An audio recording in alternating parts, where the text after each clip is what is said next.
A protest is a position of defiance against a system, an ideology, or a community. And the images that come to mind when we think about protests are bold and daring, sacrificial, and persistent. I think gratitude is also a form of protest. Hey friend, I'm Kevin at Cross Culture Christian, helping you cross the gap between your life and the good life. And I try to do this by making videos at the intersection of life, culture, and meaning. Before we jump into how gratitude is a form of protest, let's first take a trip to my country of birth, Sri Lanka.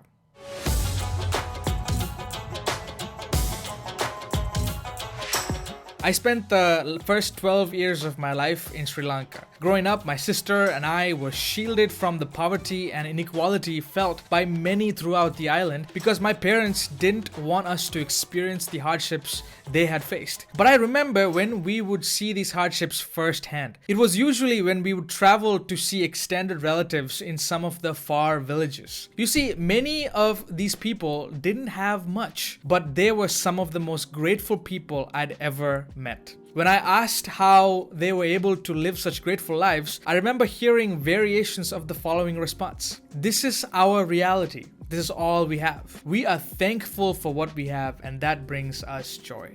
This corresponds to a 2014 study designed to find out the correlations between happiness, meaning, and socioeconomic status. An unsurprising finding is that in wealthier regions of the world, people reported being happier than in poorer ones. The studies also showed that high levels of happiness do not necessarily correspond with high levels of meaning. When it came to meaning, countries with a higher GDP reported lower levels of meaning than in poorer countries, even though they were some of the happiest. This is true, at least for the people in my home country. It seems that for them, gratitude was a posture of being that gave them a meaningful life, and joy depended less on what they acquired and more on what they appreciated.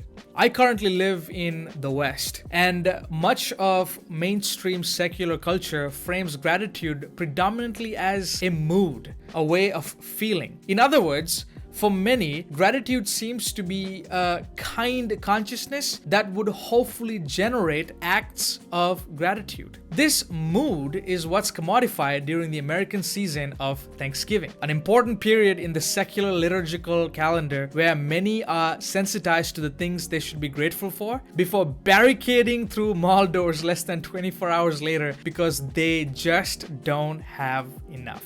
Reminds me of when someone asked the tycoon John Rockefeller how much money is enough. He famously said, just a little bit more. But the Judeo-Christian worldview, in contrast, presents gratitude not as a mood, but as a mote, as a particular way of living that permeates all of one's life. This idea is best described by the Apostle Paul in his letter to a Christian community on the run in the Roman colony of Philippi. While himself in chains, he encourages them by saying, "Do not be anxious about anything, but in everything, by prayer and supplication with thanksgiving, let your requests be known to God, and the peace of God, which surpasses all understanding, will guard your hearts and your minds in Christ Jesus." Paul presents anxiety, peace, and gratitude as an interconnected system. According to him, a non-anxious presence fortified by peace is a result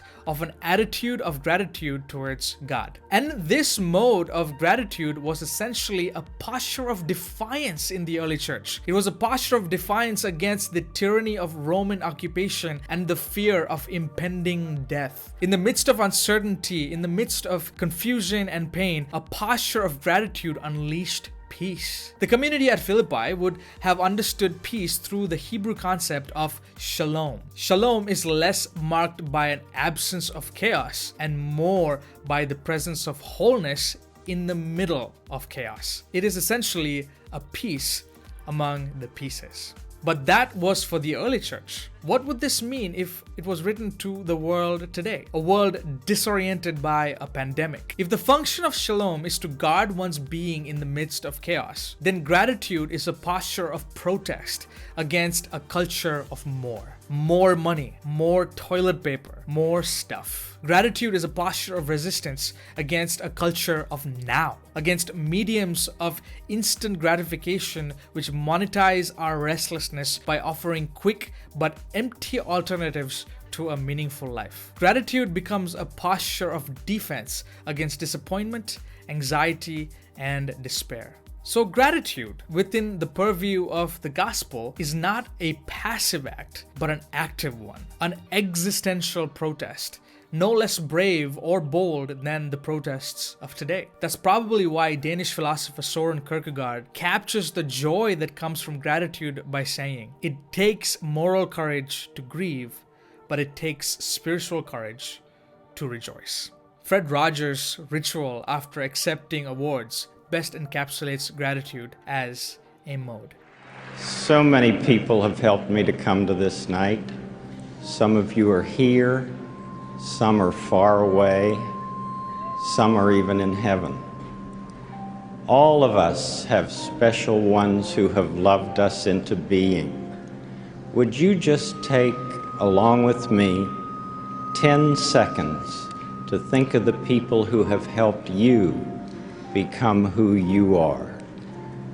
Those who have cared about you and wanted what was best for you in life. 10 seconds of silence. I'll watch the time.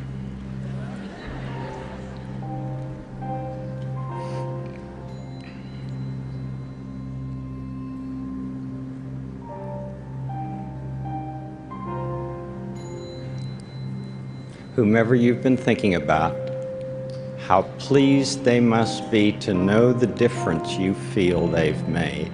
Yes, there's a lot going on right now, and it's hard to be grateful. But like most hard things that foster a meaningful life, this one is no exception. So I invite you to switch to gratitude mode. It might not change the world, but it will change you. Thanks for watching. Take care, and God bless. So really quick, I do this weekly newsletter called Monday Masala. It's essentially an archive of meaningful things that I found meaningful over the past week. So yeah, check it out, link in the description below. I would love for you to join me on the journey there if you're interested in some of the things that I'm learning and some of the things that I'm processing over the last week. So yeah, that's a wrap.